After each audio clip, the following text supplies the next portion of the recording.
আমি আজ দুজন মানুষের জন্য চাউমিন বানাবো। রাতের ডিনার এটাই হবে আমাদের। এতে সামান্য নুন দিলাম আর সামান্য 1-1.5 চামচ সাদা তেল দিয়ে দিলাম। চাউটা সেদ্ধ হয়ে গেছে, আমি এবার জল ছেঁকে রাখবো। 4টে ডিম নিয়ে নিয়েছি।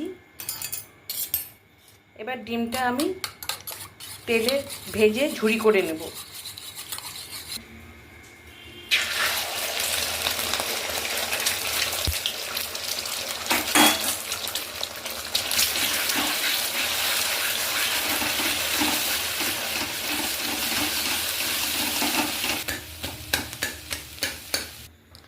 প্রথমে আমি রসুন কুচি ছেড়ে দিলাম,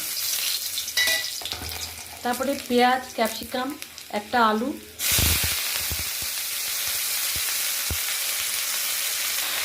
কুচো করে কেটে ছেড়ে দিয়েছি। এবার এতে স্বাদ মতো নুন, সামান্য হলুদ দিয়ে দিলাম।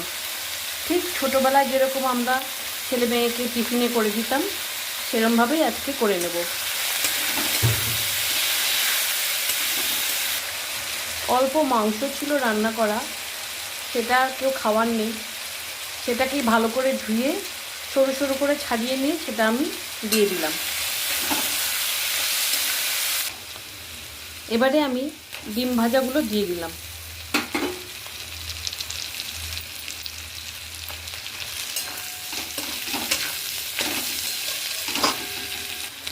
সেদ্ধ করে রাখা চাউমিনগুলো দিয়ে দিলাম। কয়েকটা কাঁচা লঙ্কা কুচনো দিয়ে দিলাম।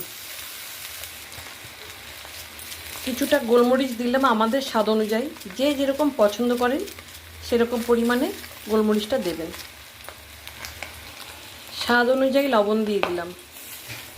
কিছুটা চিনিও দিয়ে দিলাম। চিনিটা দিলাম স্বাদটাকে কিন্তু একটা ব্যালেন্স করে। এটা একবার আপনারা দিয়ে খেয়ে দেখবেন, ভালোই লাগে খেতে।